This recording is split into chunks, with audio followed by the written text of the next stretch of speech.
Selamat pagi dan selamat siang untuk setiap orang yang mendengarkan. Jadi pada hari ini, izinkan saya, Romuald Cisayusning Purba dengan NIM G00241184 dan dari kelompok B4 untuk menjelaskan tentang beberapa hal yang terkait dengan anatomi.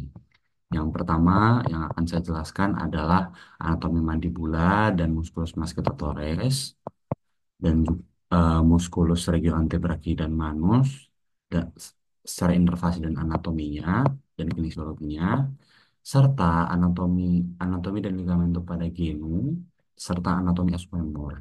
Maka pertama-tama saya akan jelaskan dulu tentang anatomi dari mandibula. Nah, mandibula ini sesuai dengan namanya ini akan berada di bagian sini. Sedangkan mascitothorus akan berada di bagian sini. Oke, kita akan langsung aja ya masuk ya. Nah, kita akan masuk dulu dari mandibula.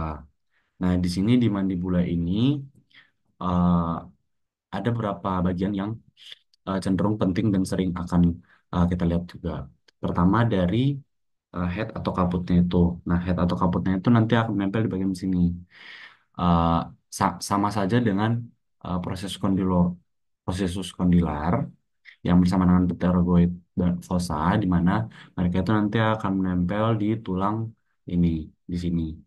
Dan sehingga nanti dia maxillaris dan mandibularis itu nanti akan membentuk rahang seperti ini. Oh. Itu dia itu perlekatannya di bagian eh, te- bagian kepala, bagian apa kranium juga. Nah, jadi ada juga di sini kita juga bisa melihat ada sejenis lubang mental foramen. Mental foramen itu untuk anestesi pada praktek kedokteran gigi, baik dia itu lokal, bius lokal itu hanya di mulut saja atau bisa juga secara bius total seluruh seluruh eh, seluruh tubuh mungkin.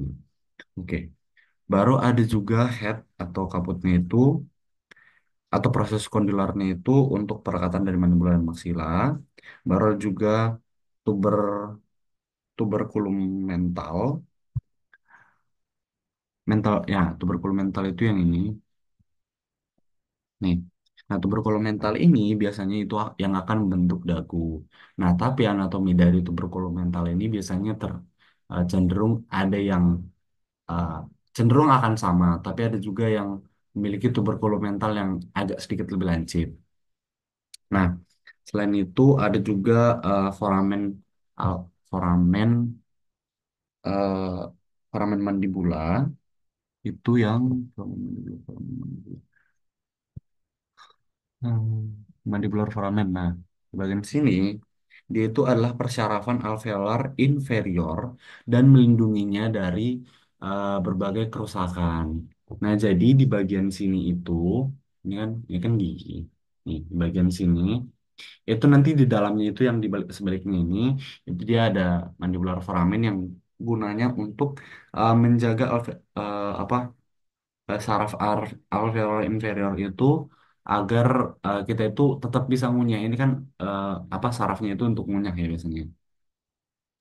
Baru ada juga sublingual fossa. Sublingual fossa itu yang ini. Nah, sublingual fossa ini dia itu untuk membantu melindungi sublingual gland atau kelenjar sublingual yang akan menjadi kunci utama dalam produksi saliva. Nah, produksi saliva ini gunanya buat apa? Dia itu untuk baik perlindungan diri maupun juga untuk merehidrasi atau menjaga apa mulut kita ini tetap dalam kondisi lembab biar nggak kering kan. Baru ada submandibular fossa. Submandibular fossa itu oh yang ini submandibular fossa.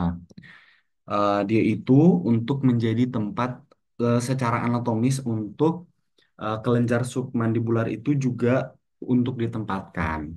Di mana submandibular fossa ini mungkin eh, sama sama kurang lebih sama dengan sublingual fossa sama-sama untuk memproduksi saliva. Baru ada juga mylohyoid line yang ini. Nah, si mylohyoid line itu yaitu untuk perlekatan dari musculus mylohyoid yang menjadi dasar muskular pada mulut atau dia itu yang menjadi base pada mulut ini sendiri kan. Oke. Nah, setelah kita selesai dengan apa? Kita selesai dengan per perinian, per mandibula, kita akan maju ke masseter-Torres.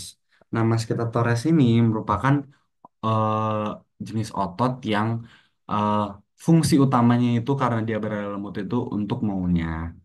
Nah, masseter-Torres ini diinervasi oleh nervus mandibular. Nervus mandibular itu dia itu bagian dari nervus trigeminus. Nah, nervus trigeminus itu ada nervus maxillaris, ada nervus ophthalmicus, dan juga nervus mandibularis yang tadi kita bilang. Nah, tapi kalau misalnya secara umumnya ini adalah nervus facialis. Nah, secara umum untuk masketatores ini ada ada ada beberapa muskulus seperti muskulus masseter, masseter. Nah, ini kan kita ini ada masseteric nerve. Nah, kalau ada masseteric nerve dan masseteric artery, itu pasti nanti ada apa ada muscle massetericnya itu. Baru ada juga temporalis. Temporalis di sini tidak tidak terlihat ya, cuman di sini ada auricular temporal nerve, di mana dia itu kalau misalnya auriculatemporal nerve itu untuk persyarafan yang menghubungkan pada bagian gendang telinga ini. Di mana, oh ini temporal di sini temporal. Ya itu yang tadi untuk perlekatan dari si mandibulanya, mandibula dan maksilanya itu. Nah, baru ada juga pterygoides lateralis. Nah, pterygoides lateralis ini dia itu yang akan menyusun eh, apa bagian sini, bagian yang dekat dengan temporalnya ini. Nah, kalau misalnya medial pterygoid muscle itu dia yang arahnya dia gini kan. Nah, hmm. Dia itu penyusunan yang tadi kita bilangnya itu dari dalam, paling dalamnya itu hingga ke bagian paling luarnya. Hmm. Terus, oke, mungkin itu saja yang bisa saya sampaikan. Sekian dari saya. Terima kasih.